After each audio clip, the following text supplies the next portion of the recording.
bonjour à tous. Donc, effectivement, moi, je vais commencer par introduire le sujet sur SASI, même si je pense que tout le monde, vous connaissez plus ou moins.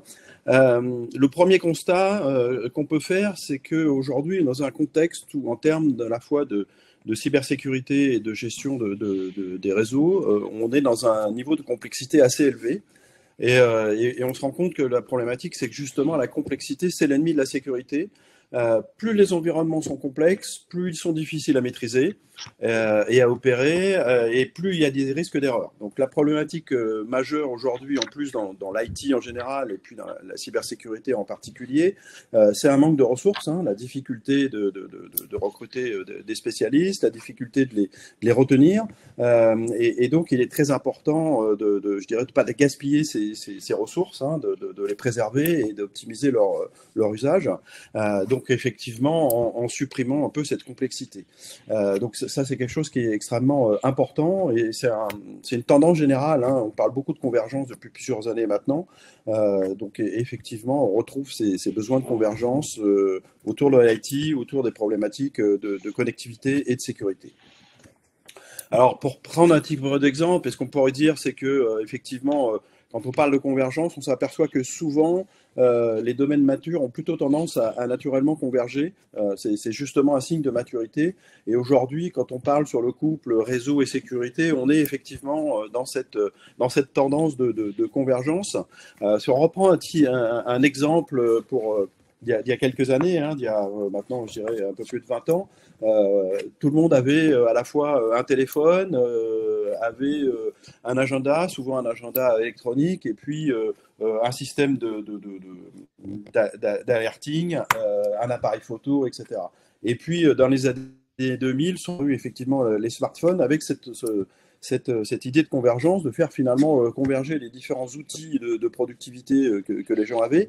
Et on se rend compte que non seulement on fait converger, donc on simplifie l'usage, mais qu'en plus on crée de nouveaux usages, on crée de la valeur. On va plus loin que la simple convergence. Et en termes de cybersécurité, d'approche convergence réseau et sécurité, c'est un peu la même chose. C'est que finalement, le résultat final est supérieur à la somme des parties. Donc on va non seulement simplifier des choses, non seulement préserver les ressources, mais en plus on va créer de la valeur. Et ça, c'est des choses qui sont effectivement extrêmement importantes. Alors si on regarde les tendances aujourd'hui, effectivement, on a 4 grandes tendances, ce ne sont pas les seules. Je dirais qu'au-delà de ça, sous-jacent à tout ça, il y a effectivement un contexte de cybercriminalité, de pression de la menace, qui fait qu'effectivement, on a un écosystème cybercriminel de manière assez large qui est qui est déjà très structuré, très professionnalisé. Et la conséquence de ça, c'est effectivement des attaques qui sont de plus en plus efficaces. Le nombre d'attaques qui aboutissent augmente, pas forcément lié à un nombre d'attaques plus important, mais des attaques qui sont plus sophistiquées, plus efficaces et finalement qui vont faire plus mal. Et dans le même temps, on est dans un contexte où effectivement on a un mode de travail hybride qui se généralise, hein, ça devient la norme. Avec effectivement des risques associés, hein, des gens qui sont dans l'entreprise mais qui sont aussi à l'extérieur, qui vont se connecter aux ressources de système, qui vont accéder aux données de l'entreprise pour faire leur travail tout simplement, à travers des environnements qui sont moins maîtrisés. Cette perte de maîtrise, on la retrouve également dans une présence de shadow IT, donc d'informatique masquée, on va dire, de plus en plus présente, de plus en plus importante. Alors c'est lié notamment à tout ce qu'on appelle les objets connectés, hein, qui sont, je dirais, moins maîtrisés, pas forcément, où la sécurité n'est pas forcément ce qui préside à la conception, hein, puisque l'objectif c'est de pouvoir produire ces objets en grande quantité et à des coûts le plus faibles possible. Et effectivement, on se retrouve sur des équipements qui ne sont pas forcément secure by design. Une autre tendance également, c'est du fait de cette force de travail hybride, hein, du télétravail, de la forte mobilité, on a beaucoup de déploiements de type VPN, mais qui sont vieillissants et qui, en termes de sécurité, sont plus forcément satisfaisants et qui, en plus, sont relativement lourds à déployer et à maintenir. Et puis, bien évidemment, tout ce qui est le web et l'Internet en général, qui est devenu aujourd'hui le principal vecteur d'attaque, notamment à travers la messagerie, mais pas que, et une composante également d'ingénierie sociale qui est importante et qui fait qu'on va plus facilement abuser abuser les personnes et donc faire en sorte qu'ils cliquent sur un lien malveillant ou qu'ils ouvrent une pièce jointe de leur point de vue en toute bonne foi, bien évidemment, mais avec une problématique forte de ce côté-là. Donc tout ça fait qu'au final, on a une surface d'attaque qui a plutôt tendance à augmenter et une pression de la menace qui est plutôt plus sophistiquée et plus efficace. Donc on est dans un environnement où effectivement cette complexité accrue liée à des solutions spécialisées qu'on va utiliser, qui indépendamment les unes des autres et de manière unitaire sont satisfaisantes, mais cet environnement va faire que effectivement on va augmenter la complexité. On va de fait augmenter également une surface d'attaque et on va avoir du mal à avoir une visibilité complète de cette architecture de sécurité et de réseau. On a des réseaux de plus en plus flexibles et agiles en termes de connectivité pour répondre aux besoins métiers, tout simplement. Et ça induit effectivement de la complexité, des outils divers.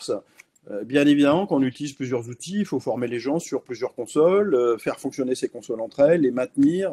On se rend bien compte qu'il y a une charge importante induite par ces phénomènes-là et qui ne sont pas au bénéfice de la sécurité et qui posent un problème au final. Donc on a des environnements de sécurité et de pilotage des réseaux de plus en plus complexes, une surface d'attaque de plus en plus étendue et une visibilité qui se réduit, en tout cas, des parties du système d'information qui échappent à la visibilité. Et on le sait, hein, effectivement, on va avoir du mal à protéger ce qu'on ne voit pas. Hein, ça paraît une évidence, mais effectivement, c'est important. Donc, on a une conjonction de phénomènes qui font que il faut trouver des solutions pour répondre à ces enjeux-là, pour pouvoir relever ces défis et augmenter le niveau de sécurité, tout en répondant aux besoins d'agilité propre au métier et qu'il ne va pas falloir supprimer, bien évidemment. Donc cette convergence des réseaux sur site et télétravailleurs, cette convergence du réseau et de la sécurité, c'est effectivement, on va pouvoir y apporter une réponse à travers SASI. Alors comme le disait Solène tout à l'heure, effectivement le SASI, hein, pour Secure Access Service Edge, c'est un terme qui a été inventé en 2019 par Gartner. Le concept, en fait, il vient du constat qu'un grand nombre de données, d'applications et d'utilisateurs sont situés dans des infrastructures publiques de type cloud, liens Internet, etc. Aujourd'hui, on est dans cette mouvance, on a des systèmes d'information qui sont extrêmement distribués, qui mettent en œuvre des infrastructures de type public sur tout ou partie. Et effectivement, on va avoir besoin à la fois de répondre à ces problématiques de connectivité de ces utilisateurs et de sécuriser le tout. Donc c'était effectivement ce qui est important dans cette notion de SASI par Gartner, c'est que c'est la première fois qu'on officialise effectivement cette convergence réseau et sécurité, même si dans les faits, ça fait bien longtemps que c'était une réalité pour les clients. Si on prend l'exemple du SD-WAN, qu'on peut se considérer comme des composantes du SASI aujourd'hui, ça fait déjà plusieurs années que les clients déploient plutôt du Secure SD-WAN que du SD-WAN pur, parce que je vois mal les gens déployer de l'usage d'infrastructures publiques sans mettre en place de la sécurité. Donc effectivement, ça c'est un point. Mais le SASI va généraliser un peu ça. Et puis on voit bien que la problématique d'une approche qui consiste à transporter tout le trafic WAN sur de longues distances vers un ou plusieurs data centers, alors que de toute façon les ressources accédées se trouvent dans le cloud, ça n'a pas forcément d'intérêt. Ça ne va que augmenter la latence, consommer des ressources inutilement et finalement pas répondre aux besoins et puis pas permettre un passage à l'échelle de manière globale. Donc le SASI, ça combine en fait à la fois le SD-WAN avec des fonctions de sécurité. Donc comme je le disais, ça c'est pas forcément nouveau, mais ce qui change, c'est plutôt la manière de délivrer la fonctionnalité sous forme de service et à partir du cloud.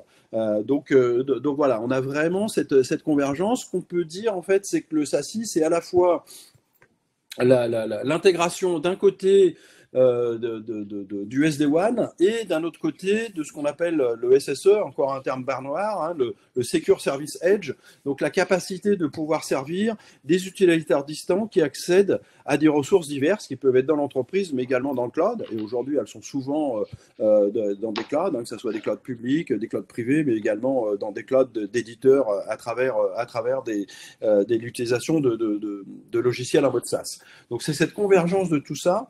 Et ça va permettre une chose, ça va permettre une certaine cohérence et surtout répondre à un besoin qui est le besoin de toutes les organisations qui attendent de la simplicité, de l'évolutivité, de la flexibilité dans les connexions.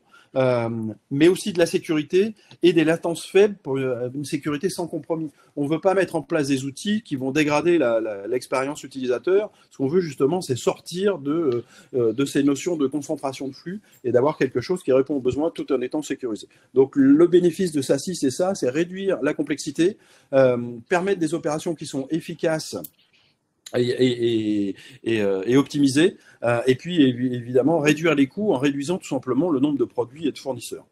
Donc la partie FortiSASI, la partie SASI, c'est effectivement une sécurité qui est délivrée dans le cloud et qui va permettre de répondre aux besoins des utilisateurs avec une notion de sécuriser les ressources hybrides avec une sécurité cohérente par rapport au reste, parce que ce qu'on souhaite faire effectivement, c'est protéger les données, protéger les informations, et les informations, elles ont la même valeur, elles ont la même criticité où qu'elles se trouvent.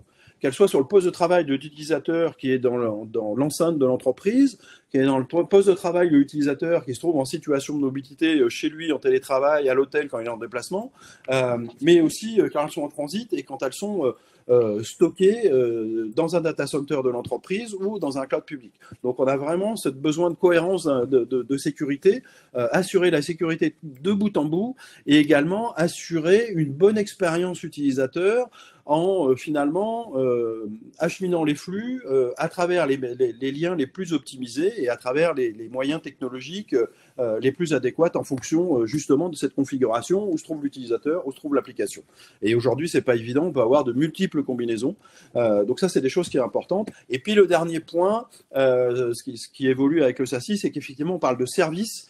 Donc on déplace le modèle économique d'un modèle d'investissement CAPEX vers un modèle de facturation d'usage en mode OPEX. Voilà, c'est également ce qui change avec l'approche SASI. On est dans du pur service. Donc l'objectif effectivement de SASI, c'est de protéger les utilisateurs, notamment les utilisateurs distants.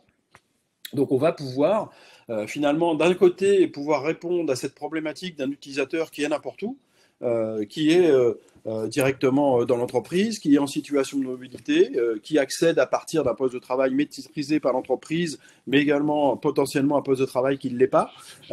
Et donc, on va sécuriser les accès Internet, bien évidemment, puisqu'une partie de l'usage des ressources par l'utilisateur, c'est effectivement de la navigation sur Internet, et donc assurer la fiabilité et la sûreté de cette navigation. C'est sécuriser bien évidemment les accès privés, parce que cet utilisateur il va également accéder à des applications de l'entreprise, des applications legacy par exemple, qui peuvent être hébergées dans un data center. Et puis c'est également sécuriser les accès en mode SaaS dans les applications cloud, parce qu'aujourd'hui il y a une part non négligeable de ces applications qui sont délivrées selon ce mode-là. Il y a peu de chances qu'il y ait un retour en arrière. Hein. Aujourd'hui, quand on fait de la bureautique avec Office, vous n'avez pas trop le choix d'utiliser Office 365, donc effectivement d'utiliser les clouds Microsoft. Donc effectivement, d'être capable d'apporter cette sécurité délivrée dans le cloud pour tous les utilisateurs, quelles que soient les ressources auxquelles ils vont accéder. Et ça, c'est des choses qui sont effectivement très importantes pour les cas d'usage qu'on va pouvoir avoir. Alors effectivement, ça a été dit, hein, le Gartner, c'est l'inventeur du modèle SASI, même si depuis 2019, ils l'ont fait un petit peu évoluer. On peut dire qu'en 2019, ils mettaient plutôt ça en opposition à travers du SD-WAN. Aujourd'hui, on se rend compte que c'est plutôt un phénomène d'hybridation avec du SD-WAN et du SSE qui vont former un service de type SASI. Donc Fortinet est effectivement reconnu dans le domaine. Hein. Alors on parle de SASI mono fournisseur parce qu'effectivement, c'est des briques globalisées. On va fournir à la fois les capacités intelligentes de diffusion des informations et de la connectivité et la sécurisation de ces flux. Donc effectivement, c'est quelque chose qui est relativement important. Juste peut-être deux mots sur ce sujet, Fortinet et SASI. Aujourd'hui, SASI fait partie des investissements majeurs de la société. Ça fait partie des domaines dans lesquels on met beaucoup de ressources parce que effectivement, c'est une tendance majeure et on sait très bien que dans les années à venir, c'est un focus sur lequel les clients vont se tourner. Donc, il est important de pouvoir répondre aux problématiques et aux besoins de nos clients dans ce domaine-là. Alors, le SASI fournisseur, je le disais tout à l'heure, hein, c'est effectivement une approche qui consiste à offrir à tous les utilisateurs des capacités de connectivité agiles et flexibles pour répondre aux besoins métiers, pour répondre aux contraintes de l'utilisateur et de la productivité de l'entreprise, mais également sécurisé, parce qu'on on ne peut pas séparer les deux, on peut pas effectivement faire que de la connectivité agile sans sécurité. On le constatait déjà auparavant sur la partie SD-WAN. Assez rapidement, le SD-WAN a intégré une composante sécurité. Donc, difficilement un client peut envisager d'aller utiliser des infrastructures publiques sans mettre en place des mécanismes de sécurité. Sur la partie SASI, c'est la même chose, hein. On fait converger ce besoin de réseau, et quand on parle réseau, c'est de la connectivité et de la connectivité agile. Aujourd'hui, on a un certain nombre de contraintes, on a des systèmes d'information qui sont très distribués, très hétérogènes. Quand on parle cloud, on parle également très souvent de multi-cloud, hein. Il y a 15 ans, quand le cloud a commencé, on avait imaginé que peut-être des clients allaient tout mettre chez un service provider. On se rend compte aujourd'hui que c'est pas vrai, que déjà ils gardent des ressources en interne, et puis qu'en général ils vont utiliser plusieurs cloud providers pour répondre à des problématiques différentes. Et puis parce que aussi il y a des logiciels en mode SaaS qui imposent un certain nombre de choses. Quand vous faites de l'Office 365, vous êtes quand même relativement attaché à de l'Azure sur certains points, mais ça ne vous empêche pas d'utiliser de la WS ou d'autres services chez IMS par exemple, conjointement. Donc on se retrouve dans des environnements qui sont complexes, des utilisateurs qui se trouvent n'importe où, et il faut apporter cette capacité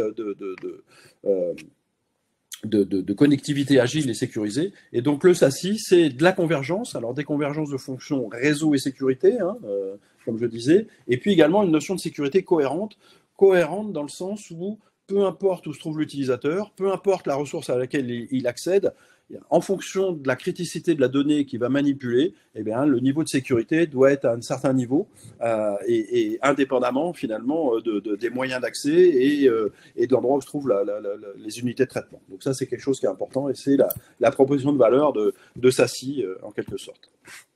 Alors les bénéfices de SASI, brièvement, hein, c'est une posture de sécurité cohérente, ça c'est important, et comme je disais, ça permet à la fois de combler les failles de sécurité, de minimiser la surface d'attaque, ça c'est important, et puis on utilise effectivement pour ce faire une sécurité qu'on dit augmentée par l'IA, c'est-à-dire comme aujourd'hui beaucoup en matière de cybersécurité, on utilise des composantes IA pour faire de l'analyse de comportement, pour diffuser des AI aussi, pour mettre en place des automatismes, pour finalement améliorer la sécurité. Évidemment, l'expérience utilisateur est extrêmement importante, hein, et ça se passe à travers du pilotage intelligent, le routage dynamique via le SD-WAN ou via les fonctions SASI, délivré dans le cloud via des POP. Et je pense que c'est un sujet sur lequel nous reviendrons tout à l'heure, justement, sur l'importance de la proximité des POP en termes d'expérience utilisateur. Et puis, bien évidemment, également, quelque chose qui est important, c'est cette notion d'efficacité opérationnelle, consolider des produits ponctuels avec l'approche SASI, avec des consoles unifiées et un modèle basé sur l'OPEX. Donc, être beaucoup plus efficace, consommer moins de ressources et finalement avoir un résultat final qui est supérieur à la somme des parties, ce qui est exactement l'inverse des approches de type best of breed. Dernier point aujourd'hui, SASI va faciliter la conformité à NIS 2, hein, NIS 2 qui arrive relativement rapidement, hein, puisque la transposition aura lieu au plus tard dans un an. Je crois que c'est le 17 ou le 18 octobre, donc on est pile un an. En fait, SASI va permettre de répondre notamment à 3 critères importants de deux, hein. C'est la sécurisation de la chaîne d'approvisionnement, c'est un point important, avec cette notion de visibilité complète et de visualisation et de sécurisation de bout en bout. Il y a également une exigence dans NIS 2 qui est d'apporter de la sécurité dans l'acquisition, le développement et la maintenance des réseaux et des systèmes d'information. Là, on est en plein dedans, hein. On propose justement le déploiement finalement à la demande, en quelque sorte, avec SASI, des infrastructures de connectivité et de communication qui seront sécurisées, hein. La sécurité, finalement, dans le déploiement de ces infrastructures est by design, et ça, c'est important, et ça répond à cette exigence de NIS 2. Et puis, le troisième point, c'est effectivement l'utilisation de la cryptographie et du chiffrement. Donc, effectivement, ça, c'est des choses qui sont nativement intégrées dans la partie SASI, à travers les différentes fonctionnalités de chiffrement. Et effectivement, ça répond à cette norme-là, et c'est des choses qui sont extrêmement importantes. Voilà un petit peu ce que je voulais dire sur la partie SASI en général et en global. Et puis, je pense que je vais passer la main à Stéphane maintenant pour la suite.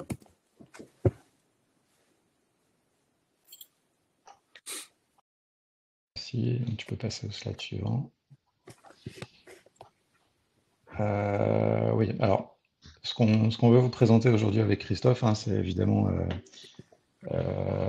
ce nouveau concept du SASI, hein, qui est plus une façon d'architecturer la sécurité et les réseaux dans le cadre de la convergence vers le cloud, plutôt qu'un concept marketing. Alors le concept marketing, il est là, mais il y a quand même des vrais constats derrière qui ont poussé effectivement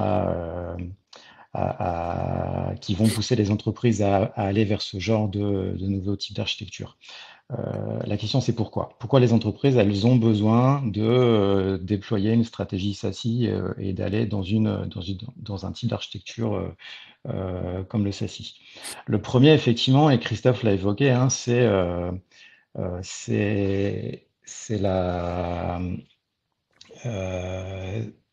l'accumulation des différentes couches, réseau et sécurité, depuis de nombreuses années dans les entreprises.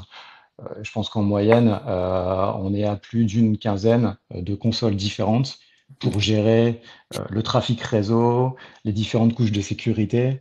Et ça, c'est un vrai sujet parce qu'en fait, plus vous allez à mettre de la complexité, plus effectivement le contrôle de sécurité va être difficile, l'objectif sera difficile à atteindre. Donc ça, c'est un premier sujet. Ça amène de la complexité, ça amène des ralentissements en termes de qualité de service. Donc ça, le premier sujet, c'est la dette technique, parce qu'effectivement, vous avez effectivement une complexité dans votre architecture qui est là et qui s'accumule au fur et à mesure des années. Et ça, à gérer dans le temps au niveau des équipes IT, ça devient de plus en plus compliqué. Et ceux qui font de la production savent évidemment de quoi je parle. Le deuxième sujet, c'est évidemment le renforcement, en tout cas l'aggravation de la menace cyber aujourd'hui. Christophe en a parlé également. Et on a besoin d'être beaucoup plus fin aujourd'hui dans les contrôles de sécurité, dans la manière en fait dont on va appliquer les différents contrôles sur le trafic, sur la donnée, etc. Le constat également, les grosses tendances, c'est la migration vers le cloud, où là, effectivement, une partie des données stratégiques de l'entreprise est en train d'aller vers le cloud. On parle beaucoup d'applications en mode SaaS, hein, les applications RH, les ERP, les CRM, les données clientes sont désormais aujourd'hui dans le cloud, hein. L'autre tendance, c'est la force de travail qui est distribuée également. Et ça, c'est un autre sujet, hein. C'est effectivement les utilisateurs, ils sont plus à l'intérieur du village et dans le château, hein, ils sont à l'extérieur, un peu comme les données. Et tout ça, aujourd'hui, effectivement, avec les architectures traditionnelles, ça peut plus fonctionner. Ça peut plus fonctionner parce qu'en fait, on arrive à des aberrations en termes de contrôle, des chemins qui sont sous-optimaux, des chemins réseau, hein, évidemment. Et tout ça, ça a le mérite de reposer un petit peu sur la table tous ces concepts-là et de se dire, est-ce qu'il n'y a pas une façon plus smart, plus intelligente, plus adaptée à ce nouveau contexte, à ces nouvelles tendances, à cette accélération aujourd'hui, hein. On voit de plus en plus aussi de fusion-acquisition, d'acquisition de nouvelles entreprises. Et ce genre d'architecture, en fait, les architectures IT doivent aussi prendre en compte cette dimension-là stratégique de l'entreprise, que les entreprises, en fait, vont faire du carve-in, du carve-out, vont libérer une filiale, en rajouter une autre. Il faut que l'IT suive derrière. Et aujourd'hui, avec cette accumulation de couches, l'IT n'arrive plus à suivre. C'est aussi un autre constat qui est important. Donc, on peut aller au slide suivant. C'est pour ça qu'effectivement, comme le disait Solène en introduction, le Gartner a fait ce constat-là et en 2019, ils ont fait un rapport qui a lancé un petit peu le concept du SASI, hein, qui est de se dire, voilà, on a d'un côté des contraintes de sécurité réseau principalement, mais pas que, hein, avec un ensemble de concepts qu'on va évoquer après. On parle de ZTNA pour le contrôle de type Zero Trust, hein, sur le flux, application par application. On parle de passerelle web dans le cloud, on parle de CASB, et tout ça, en fait, c'est à chaque fois des couches qui s'accumulent. D'un autre côté, on doit maîtriser la connectivité intersite, évidemment, sur le WAN, hein, la connectivité vers le cloud.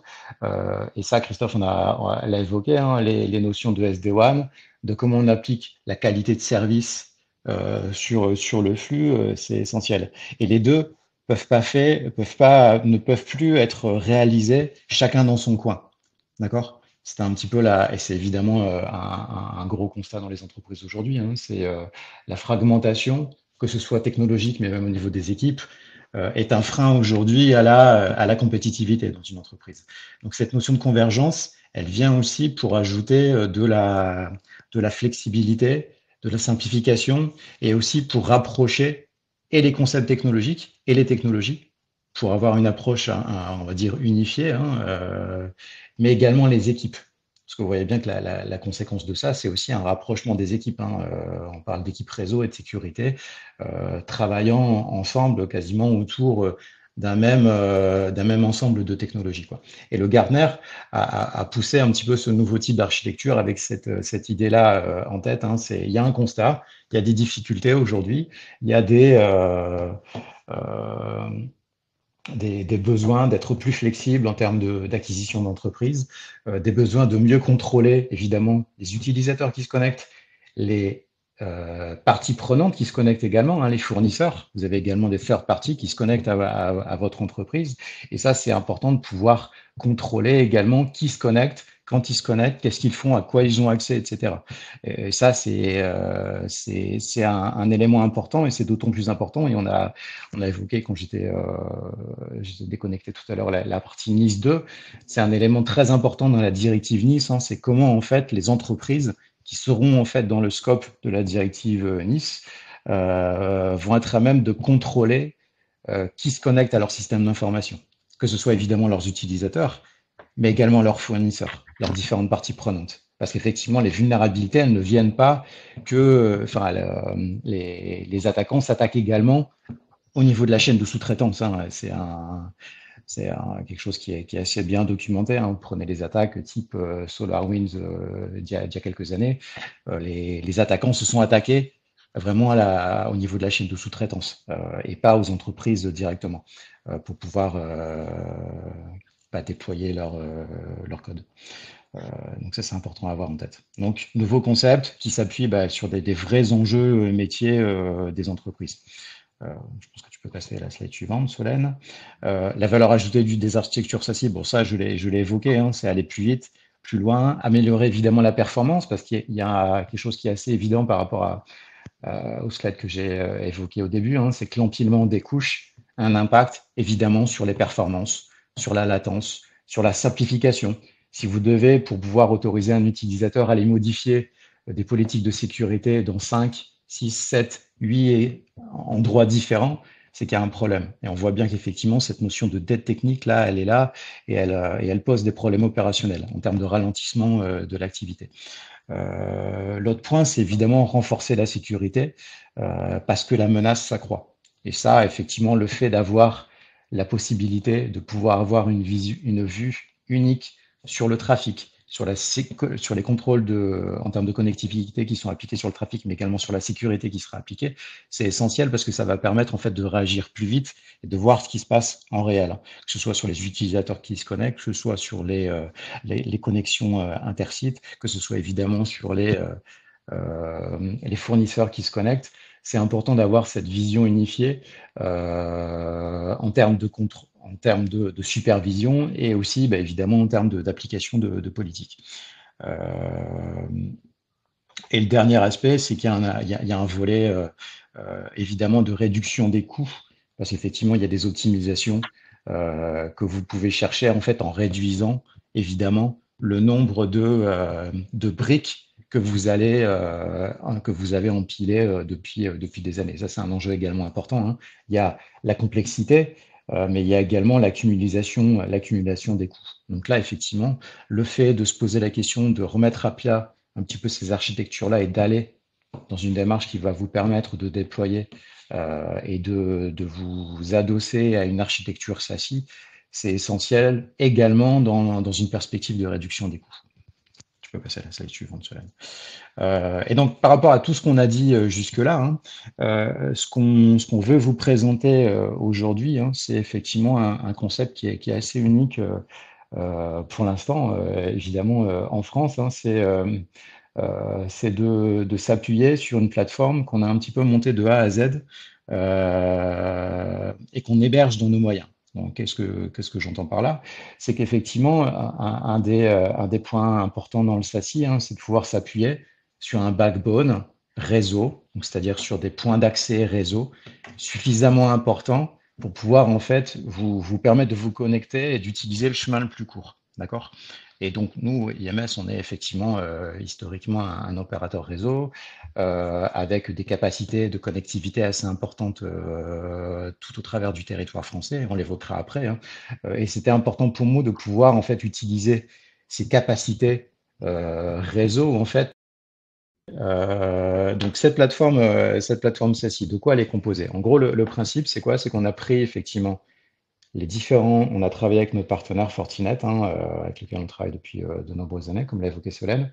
On a en fait transformé nos points d'accès réseau un peu partout en France, nos POP, hein, c'est les Point of Presence hein, en anglais, et on les a rééquipés avec en fait, les différentes briques de sécurité apportées par Fortinet.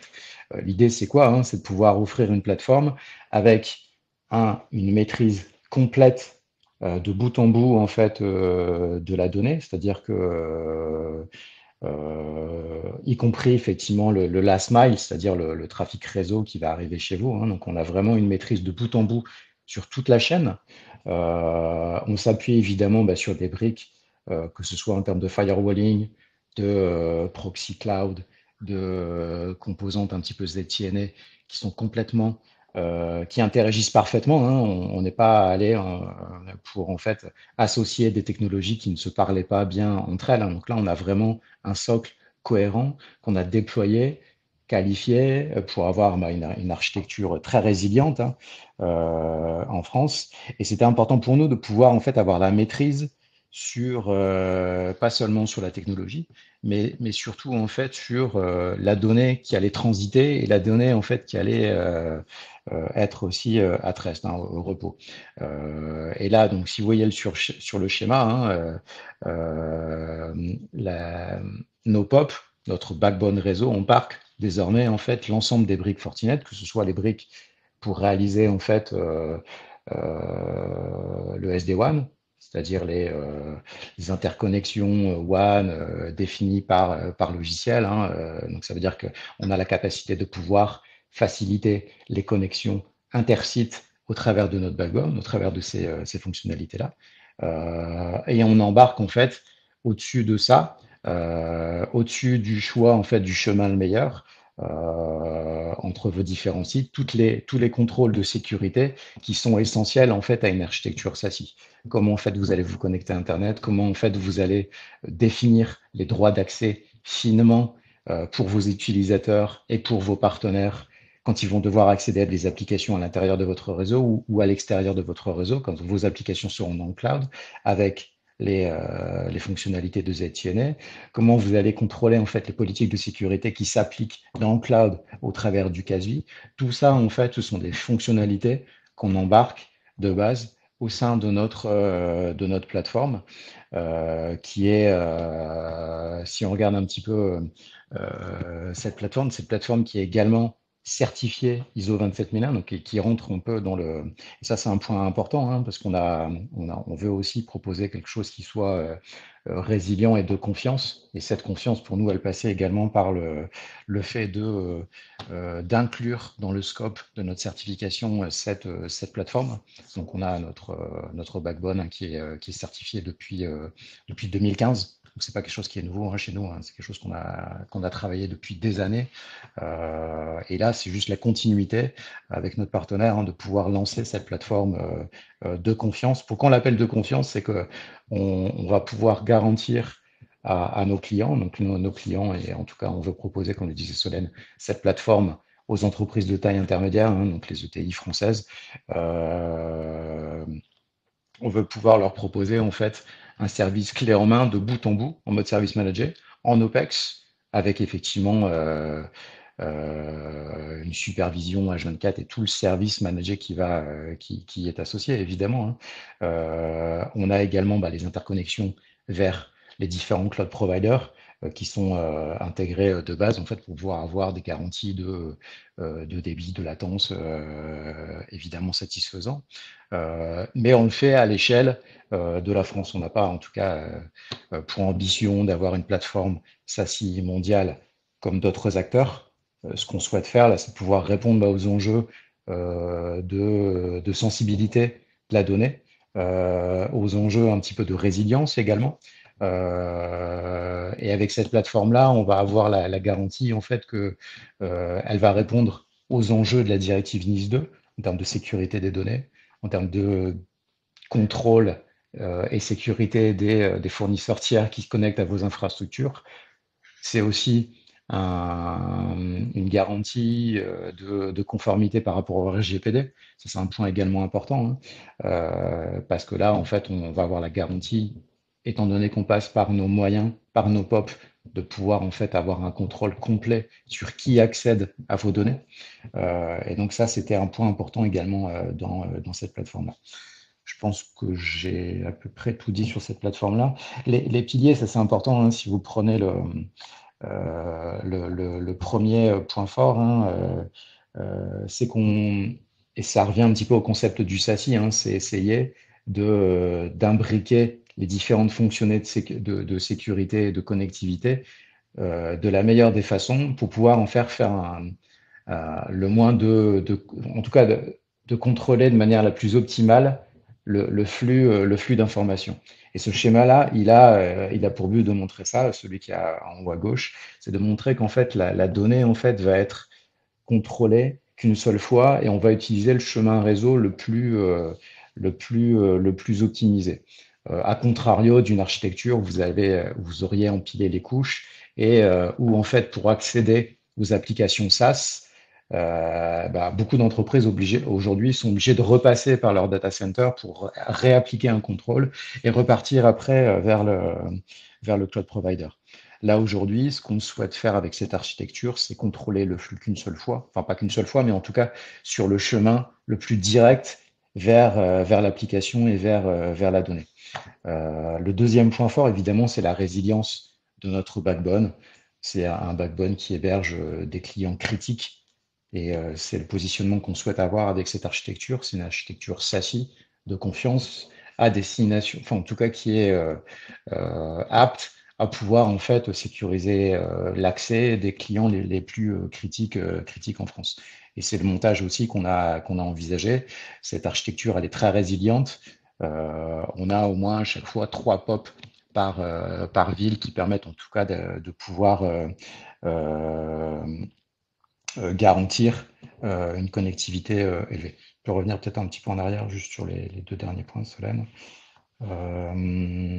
Ouais, bon, il y a l'architecture résiliente et puis aussi la capacité de connexion des utilisateurs distants, et ça c'est important. Ouais, en fait, tu peux passer au slide qui suit.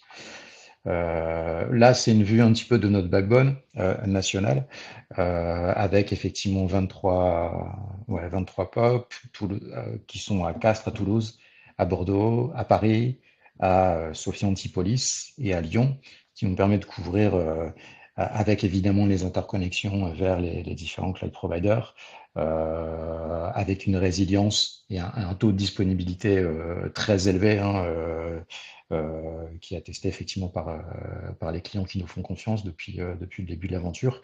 Et voilà, donc cette architecture que vous voyez sur la carte là, en fait, héberge nos fonctionnalités SASI, et ça vous permet en fait de pouvoir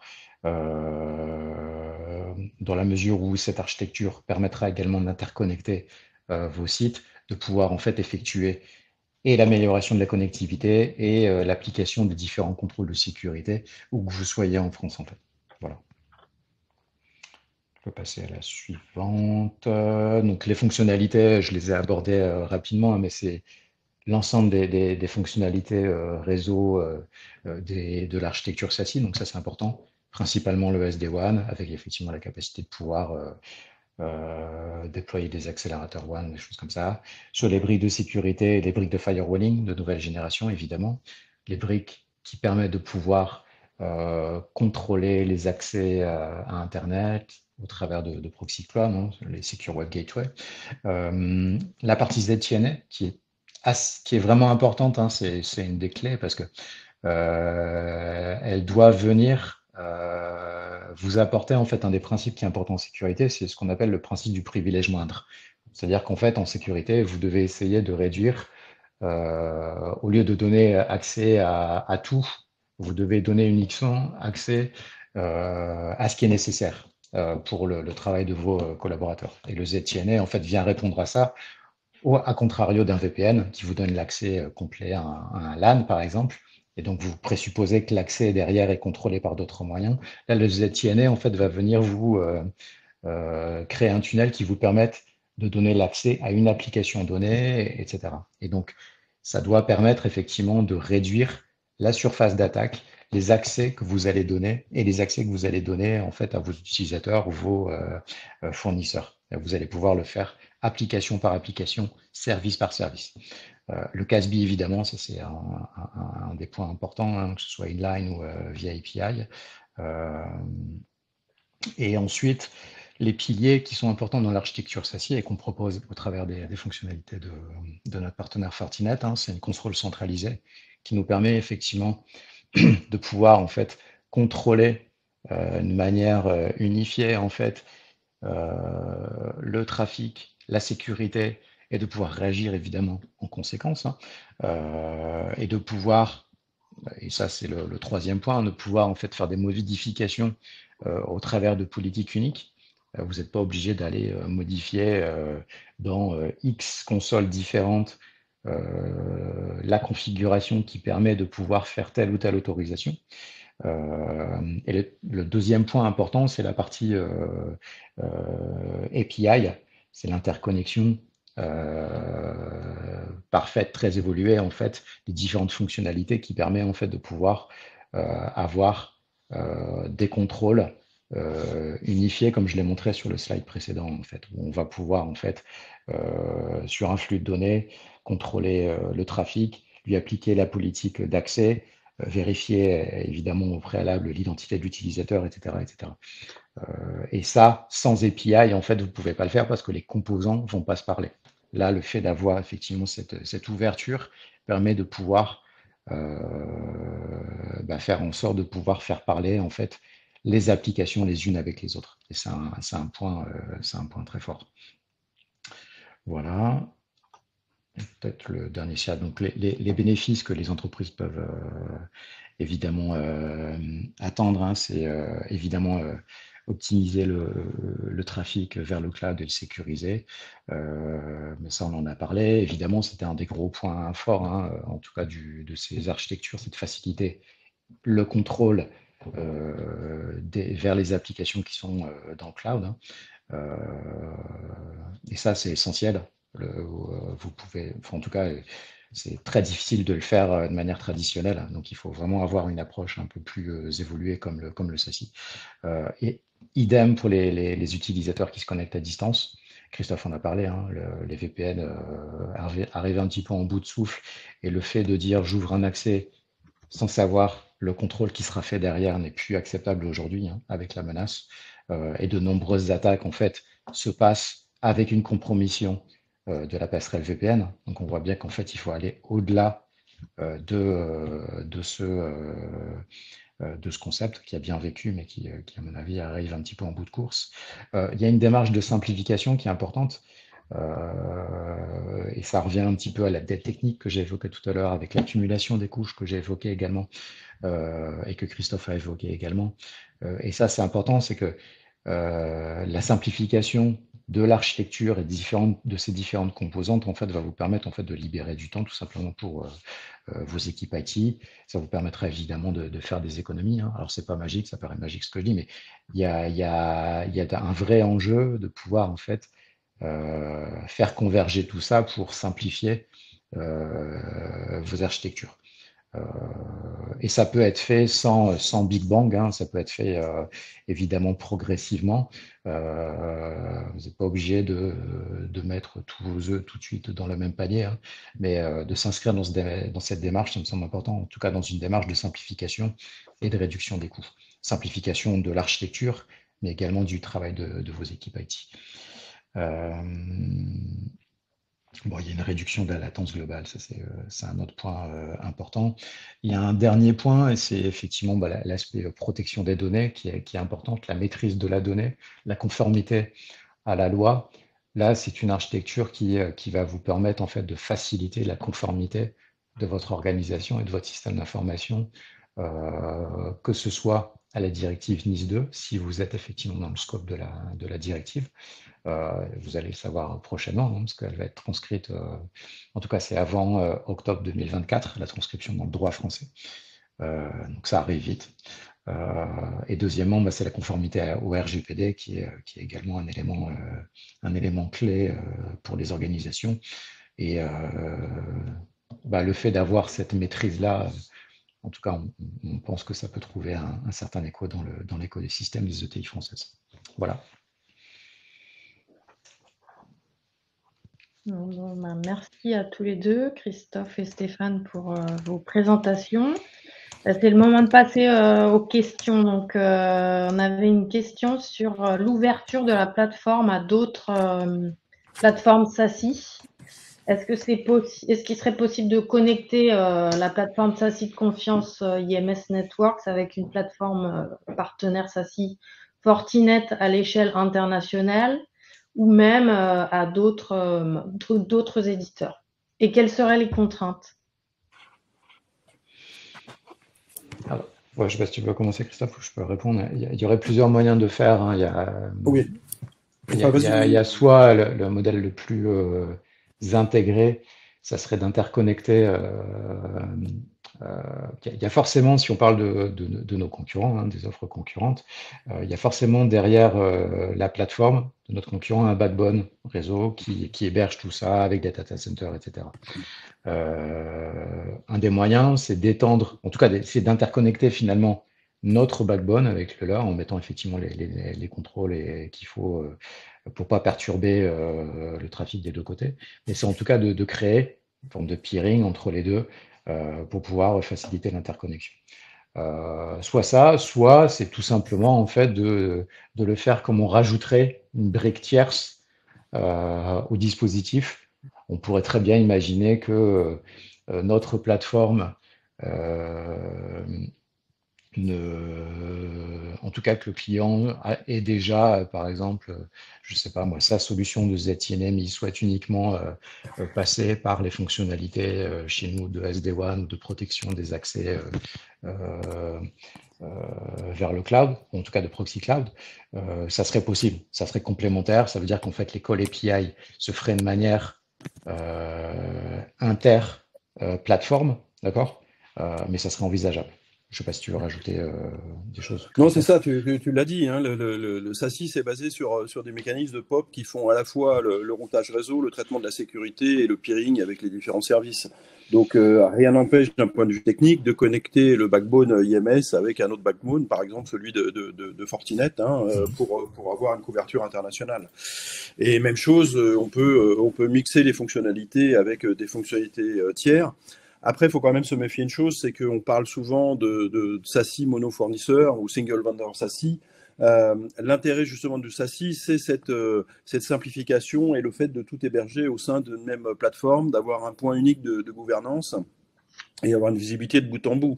Donc, faire de la multitechnologie, on revient à des consoles multiples, et on perd un peu l'intérêt de base de SASI. Voilà, c'est tout. Après, d'un point de vue technique, c'est tout à fait possible de le faire, soit en interconnectant les backbones, soit effectivement en rajoutant des fonctionnalités ou en faisant finalement son marché dans les fonctionnalités.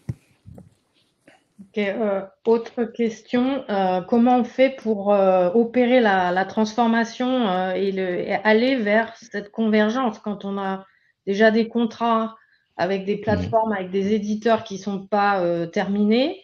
Est-ce que ça peut se faire de manière progressive et comment, quoi? Ouais, tout à fait. Alors, c'était un petit peu mon point sur le fait que un client ou une entreprise en fait n'était pas obligé de souscrire à l'ensemble des fonctionnalités tout de suite parce qu'effectivement il y a un principe de réalité hein, avec des contrats en cours, des technologies qui marchent peut-être bien dans un contexte et d'autres moins bien.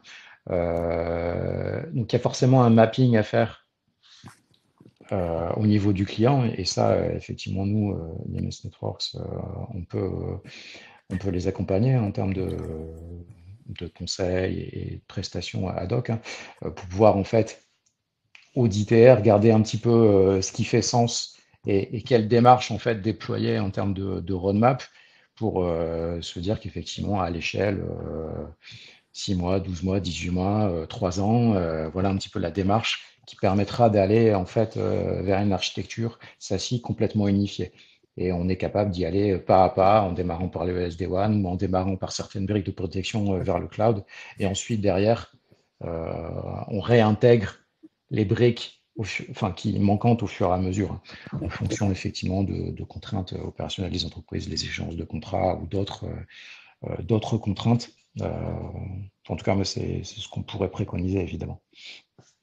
Oui, tout à fait, c'est exactement ça, hein. On peut migrer au fur et à mesure les fonctionnalités dans la partie SASI quand elles sont présentes par ailleurs. Donc c'est quelque chose qui peut se faire au fil de l'eau, petit à petit. Et bien évidemment, IMS peut accompagner les clients sur ce sujet-là pour définir un plan de migration en concurrence avec les contrats, bien évidemment, parce que la problématique est là, c'est que très souvent il y a un existant dans les organisations et c'est pas forcément économiquement intéressant d'arrêter un contrat en cours pour utiliser les fonctionnalités. Donc c'est des choses qui se mesurent et après on peut petit à petit passer les différentes fonctions dans la partie cloud quand elles arrivent à échéance. Et on a une autre question.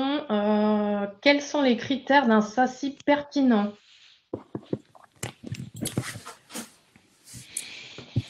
Alors je peux peut-être commencer. Dans le SASI, il y a plusieurs choses. C'est effectivement l'expérience utilisateur, hein, donc il y a un point important sur la partie latence, expérience utilisateur, hein, le fait de ne pas introduire de délai. C'est aussi la couverture fonctionnelle en termes de sécurité. Et puis c'est cette capacité, c'est la capacité d'avoir une vision globale et de bout en bout, mais en autorisant effectivement des migrations au fil de l'eau ou sans couture, ou c'est un peu comme on veut, parce que comme le disait Stéphane, il y a un principe de réalité. Enfin, c'est assez rare que dans une organisation, il n'y ait pas déjà des fonctions de connectivité et de sécurité, plus ou moins abouties, plus ou moins gouvernées centralement, plus ou moins complexes, mais il y a des choses. Donc, le principe de réalité fait qu'il faut mettre les deux en concordance. Donc, il y a effectivement la qualité de la solution SASI. Moi, je pense qu'on est très très bien passé sur ce sujet-là, mais il y a aussi la manière d'y aller. Et je pense que ça peut être important de ne pas imposer aux clients de faire un switch brutal et complet en remettant tout en question, en fait. Ouais, tout à fait. Bah, juste pour ajouter, c'est effectivement complètement ça. Il y a un autre point qui est important peut-être, c'est en tout cas pour IMS, effectivement, avec notre partenaire Fortinet, on a la double compétence et la double expertise. Et ça, c'est important également. C'est que on vient avec une expertise réseau, mais également cybersécurité au niveau de nos équipes, hein. On est évidemment opérateur réseau, on est prestataire service manager en cybersécurité.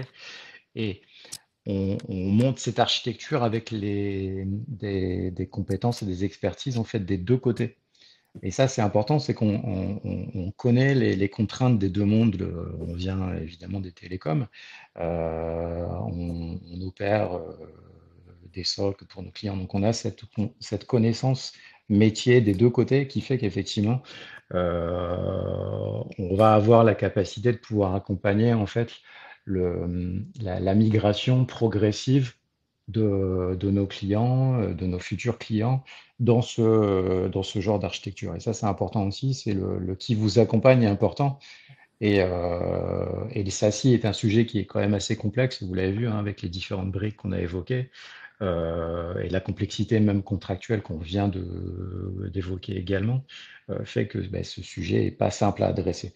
Et il faut connaître un petit peu les dimensions, il faut connaître le marché des télécoms, le marché de la cybersécurité pour être sûr de bien comprendre l'ensemble des enjeux pour pouvoir y aller. il y a un point qui est important, c'est qu'effectivement aussi, la loi va être de plus en plus dure sur ces questions. Et il ne faut pas se tromper en fait de modèle d'architecture. Et ce qu'on propose là, on pense qu'effectivement, c'est également un choix pour le moyen et le long terme pour les entreprises, dans la mesure où en fait, on a designé cette architecture pour être conforme au RGPD complètement, sans petite ligne et sans risque pour les entreprises, et conforme aussi à la directive NIS 2, qui a une garantie pour l'avenir, je le crois, hein, pour les entreprises françaises, en tout cas les entreprises de type ETI, en tout cas. Okay. On avait une autre question sur la bande passante. Quelle sera la stratégie d'IMS concernant la bande passante par utilisateur qui est facturée en sus par les autres players? Alors on vient avec une bande passante de base sur le prix, notre prix d'appel. Donc on a un prix à l'utilisateur qui inclut effectivement un certain volume de bande passante. Et effectivement, si dépassement, on a une augmentation de la tarification à l'utilisateur qui est progressive. Ok. Est-ce qu'il y a d'autres questions?